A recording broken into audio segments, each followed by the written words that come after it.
In these times where the social media, the Twitter, the Instagram, Facebook, YouTube, is no longer merely a medium of communication but central to how one consumes entertainment and news, people are steadily being surrounded by what either reflects your mood or antagonizes it. These mediums that seem to dictate what you see, what you hear, what you learn, with the sole goal of having you spend as much time as you possibly can on these said mediums. The end result of this constant barrage of the world, as these algorithms see fit for you, is that you are pushed into a corner where your thoughts that may or may not have been beliefs are legitimized as values that you hold.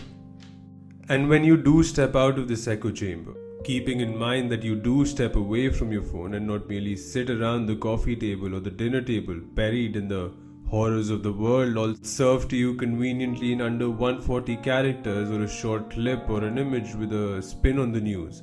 You see this strange world that is around you, and you come across these extraterrestrial beings that have come from some primitive land where your now values do not seem to exist.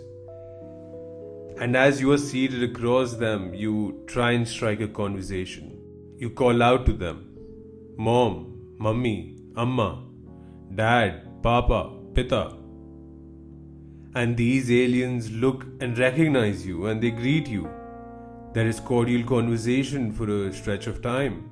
And then the addiction comes calling. These respective bubbles that desperately need another shot of manufactured dopamine that demands that you hold conversation about riveting things that interest all three of you and not just school, college, work, marriage. In that order, unless you are a woman, in which case marriage is a Prime Minister Modi address to the nation. More often than not, the topic agreed upon is the favourite pastime of India: politics. And I understand where these conversations invariably lead once it's swinging on the vines of politics.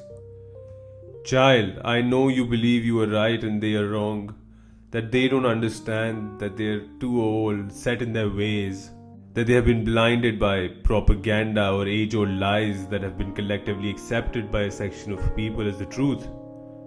And parents, I know you too believe you are right and they are wrong, that they don't understand, that they're too young, too malleable to the recent currents of discourse, that they've been blinded by propaganda or age-old lies that have been collectively accepted by a section of people as the truth. And so I come bearing gifts to make sure that you are not assaulted by politics. To you, child, I address first. Of course, you may try or have tried to make them believe facts, to make them see the truth, irrespective of how many times they shut their eyes and parrot thoughts like Modi ji ne kiya hoga to sahi kiya hoga. You fought the good fight, but if you're tired, if you merely want to sit and eat and hold a conversation that lasts till the end of the meal without hearing war cries against communities, or such hypocritical statements from those that support the man that almost campaigned for another world leader about how outsiders could not and should not speak about India and Indian matters. To you, my friend, I suggest two simple options. Option A, scare them. Have you considered greeting your parents by chanting Modi's name like the cultists did with Ram Rahim or Asaram Bapu? Try murmuring Modi from time to time under your breath as if you're an old man with bad knees trying to get up from the bed. Bring the discourse down to such a level that you suggest those vile exclamations that may have been said in the heat of anger, in the calm of the morning. Like you're a psychopath dreaming of murder and mayhem. Option B, normalize it. Say the wildest Marxist wet dream that you had. No doubt this will result in screaming and shouting. Child, do not argue back. Merely say it every time any political discussion begins to take place. Tell them how you don't just think that Rahul Gandhi is capable, but what a beautiful man he is. That your sole goal in life is to find a girl that looks like him or a boy that looks like him. Have your musings ruin their digestion. Bonus option. Tell them to fuck off. You will get your ass beat. You might permanently ruin your relation with your parents. And if you're young and cannot support yourself, be prepared to be miserable for the rest of your tenure. But hey, at least now you will not be miserable because of politics, but because your parents hate you. And now to you, parents, I humbly present myself with expert suggestions personally curated in dealing with your incompetent child, for whom you have to lie and squint when you see him to believe that he will amount to something great, when all he does is sit in his room and perhaps go to the gym once a day and drink with his friends during the weekends, and often comes home with a suspiciously big appetite. And of course, you too have fought the good fight. That what can he know about the world when the last time he opened a book was when he was in school? That the extent of his worldview is limited to video games.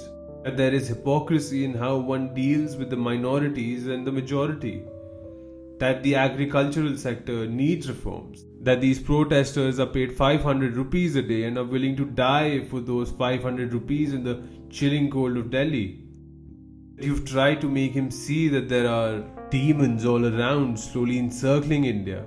These invisible monsters are Naxals and Naxal Jihadis and Khalistanis and Naxal Khalistanis and Naxal Jihadi Khalistanis and left liberal Jihadi Khalistani Naxal Nexus and Tukre left liberal Jihadi Khalistani Naxal Nexus. And well, you get the point. To you parents, I suggest two simple options. Option A. Dog training.